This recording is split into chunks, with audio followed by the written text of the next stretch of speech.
ஜீவனுள்ள தேவனே, மகனை கூட கருத்தில் ஒப்படைக்கிறதே இது உன்னுடைய பிள்ளை. நீர் உங்களுடைய பிள்ளைகளுக்காகவே போதித்து ஊட்டிக் கொண்டு வந்திருக்காங்க. வார்த்தைக்கு கீழ்ப்படுகிற மகள் என் வார்த்தைக்கு நடுகிறவளை நோக்கி பார்ப்பேன் என்று சொல்லும் தேவனே, நீர் இந்த வார்த்தைக்கு நடுகிறது மகனை யோசிப்பார். அது எப்போதுடைய நாட்கள் கொடுக்கும் அதே ஞாபகம் தான். நீங்கள் மனதிற்கு ஒவ்வொருவரும் பாவ மன்னிப்பிற்கு இயேசு கிறிஸ்துவின் நாமத்தில் ஞானஸ்நானம் பெற்றுக் கொள்ளுங்கள். அப்பொழுது பரிசுத்த ஆவியை வளர்த்திருக்கிறீர்கள். அந்த வார்த்தை சத்தியத்தோடு அந்த வார்த்தை பிரகாரமாக ஞானஸ்நானம் எடுத்து வந்திருக்கிற இந்த மகளை கண்டுபிடிப்பார். ரத்த கோட்டைக்குள்ளாக மறைத்துக் கொள்ளும்.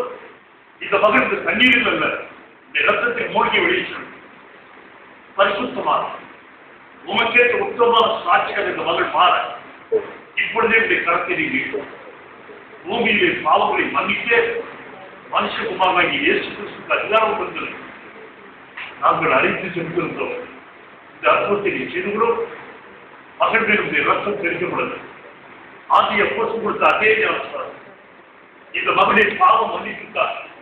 கர்த்தராகிய இயேசு கிறிஸ்துவை நாமத்தில் மகனை ஆசீர்வதித்ததும் பரிசுத்த ஆவியின் வரம் இது முதல் இந்த மகன் கட்டிடம் அவர்கள் ஊரை போல நீர் பொறுப்பு இயேசு கிறிஸ்துவை நாமத்தில்